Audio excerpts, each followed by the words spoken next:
Senior सहाफ़ी और नहायत ही काबिल एहतराम मोहतरम जर्नलिस्ट जनाब इमरान रियाज खान साहब ने रिपोर्टर के सामने एक बड़ा ही ज़बरदस्त सवाल उठाया। आपने कहा कि अगर आप इस जंग में जो आपने मुल्क पर मसल्लत की है, जो आपने पाकिस्तान पर मसल्लत की है, जो आपने इस कौम पर इम्पोर्टेड को लाकर मसल्लत की है, अगर आप ये जंग जीत भी गए तो जश्न किसके साथ मिलकर मनाएंगे। तो ये हमने उनका एक मुख्तसर जो है ना उस वीडियो का एक क्लिप लिया है, ये आप सुने।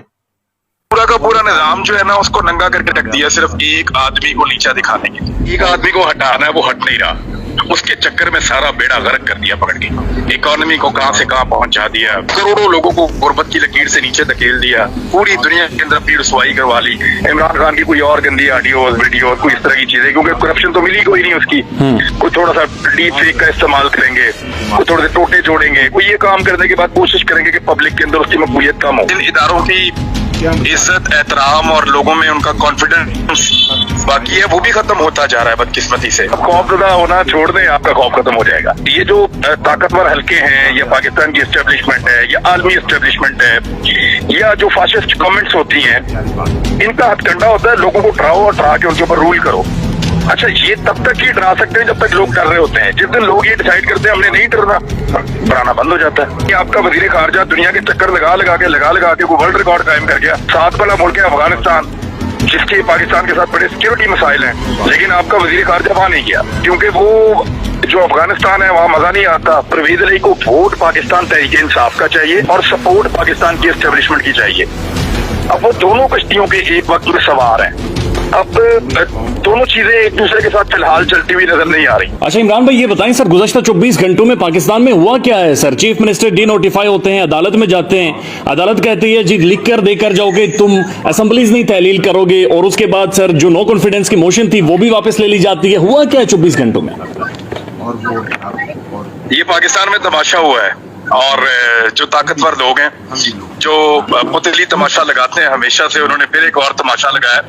और इस दफा अनफॉर्चुनेटली हो ये रहा है कि जिन इदारों की इज्जत, एहतराम और लोगों में उनका कॉन्फिडेंस बाकी है, वो भी खत्म होता जा रहा है बदकिस्मती से। यानी कल जो अदालत वाली एपिसोड है वो बहुत अजीब थी। ये कैसे हो सकता है कि एक सेटलमेंट के लिए कोई अपना कॉन्स्टिट्यूशनल राइट सरेंडर कर दे।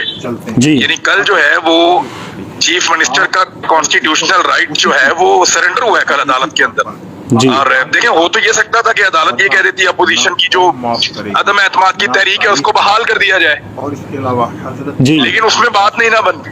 अदम एतमाद के वोट पूरे नहीं होते हमजा शहबाज के, तो ये एतमाद के वोट के लिए परवेज इलाही के तो 4 बंदे तोड़े जा सकते हैं।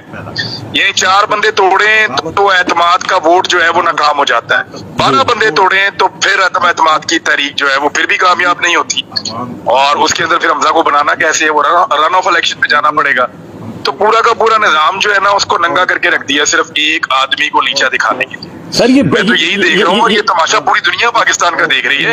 एक्चुअली सबसे ज्यादा सीरियस बात ये है कि हम अपने बच्चों को पढ़ाएंगे क्या? जी ट्रू। यानी कल जब वो पढ़ रहे होंगे कि उठता और उठकर किसी इदारे के अंदर कोई ऐसा आदमी नहीं था जो उठ के कहता है क्या तमाशा लगा हुआ है तुमने मुल्क के अंदर। वो आईन और कानून भी कोई चीज होती है। अच्छा इमरान भाई, मुझे ये बताएंगे जो चीफ सेक्रेटरी को सर दरवाजा बंद किया गया, कुंडी लगाई गई और उसे नोटिफिकेशन जारी करवाया गया, तो सर इसका मतलब बड़ा क्लियर है कि जो ताकतें पहले मौजूद थी वो कौन है, वो अभी भी एग्जिस्ट कर रहा है। हाँ, तो वो तो एग्जिस्ट कर रहा है, लेकिन उनको ये सोचना है कि वो कब तक ये वाला खेल खेलेंगे। यानी एक आदमी को हराना इतना जरूरी तो नहीं है कि आप सारे मिलकर इस तरह का गंदा खेल खेलें। यानी चीफ सेक्रेटरी एक इज्जतदार आदमी होता है और एक बड़ा ओहदेदार होता है, और एक सूबे का एक तरह से जो पूरी एडमिनिस्ट्रेशन वो चलाता है।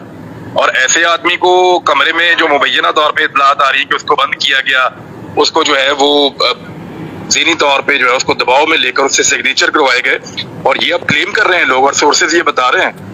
This is very serious. ये नहीं होना चाहिए, ये अनफॉर्चुनेट है। तो इमरान साहब, अरबों रुपए पाकिस्तान तकरीबन डिफॉल्ट कर गया सर।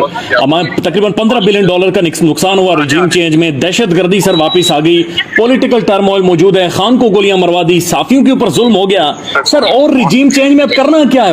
अब बचा क्या है सारी चीजों में? एक आदमी को हटाना है, वो हट नहीं रहा। उसके चक्कर में सारा बेड़ा गर्क कर दिया पकड़ के, इकोनॉमी को कहां से कहां पहुंचा दिया, करोड़ों लोगों को गुर्बत की लकीर से नीचे धकेल दिया, पूरी दुनिया के अंदर अपनी रुसवाई करवा ली। एक्चुअली इनको समझ नहीं है, इतनी कौम से लड़ रहे हैं, अपने ही से लड़ रहे हैं, और अपने लोगों से लड़के अगर आप जीत भी गए तो साहब सवाल तो ये है कि आप सेलिब्रेट किसके साथ जाकर मिलकर करेंगे? आप किसको जाकर खुशी बताएंगे कि मैं जीत गया या हम जीत ली? आपने तो जो भी सेलिब्रेशन करनी होती है वो अपनी कौम के साथ मिलकर करनी होती है। अपनी कौम को शिकस्त देकर आप खुश नहीं रह पाएंगे, और कौम वैसे भी हार नहीं मान रही। तो मोअज़्ज़ज़ सामीन, आपने इमरान रियाज खान साहब का क्लिप सुना, और अब मैं अपने इम्पोर्टेड हुकूमत के लाने वालों से सवाल करता हूँ कि अब ये कौम आपसे नहीं डरेगी, हर एक का किरदार उठाकर उसके मुंह पर मारेगी, क्योंकि माजरत के साथ इन जमातों की, बल्कि एक MPA, वजीर, ब्यूरोक्रेट की क्या मजाल है कि ये मेरे मुल्क को लूटें। सबकी फाइलें तो आपके पास होती हैं। इमरान रियाज खान ने बड़ी खूबसूरत बात की कि, और इमरान रियाज खान साहब के बाद इमरान खान साहब ने ये चंद दिन पहले एक बड़ी प्यारी बात की।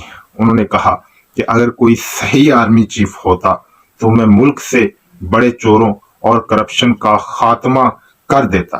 और फिर उन्होंने एक बेहतरीन तजवीज़ दी कि ISI, high profile corrupt smuggler और मेरे मुल्क को लूटने वालों, उनका जो है ना, उनके जरिए उनकी जो वो लूटते हैं इन्वेस्टिगेशन की जा सकती है। और ये उन्होंने एक बड़ी शानदार तजवीज़ दी, लेकिन करेगा कौन? सवाल फिर वही पैदा होता है। लेकिन अब पूरी कौम उठ खड़ी हुई है, एक एक शख्स को, एक एक बच्चे को, एक एक बूढ़े को, हमारे मुल्क की हर माँ को, हर बहन को, हर बच्ची को इस बात का पता चल गया है कि मेरे मुल्क पर डाकुओं और चोरों को मसल्लत कौन करता है।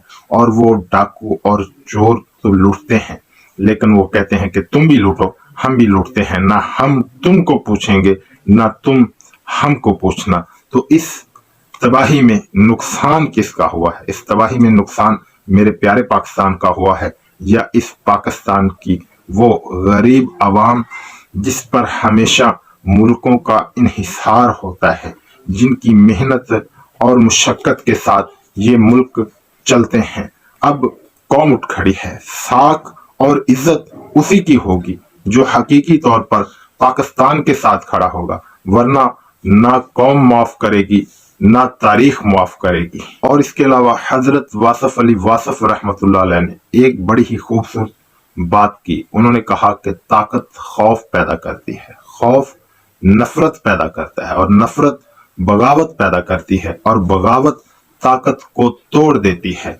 और अब इस मुल्क की आवाम की ये सूरत हाल है, ये सिचुएशन है कि हैंडलर ने इम्पोर्टेड के जरिए और ताकत और खौफ पैदा किया, और उस खौफ ने नफरत पैदा कर दी, और नफरत ने आवाम के जहनों में बगावत पैदा कर दी, और ये बगावत अब आपकी ताकत से नहीं डरती।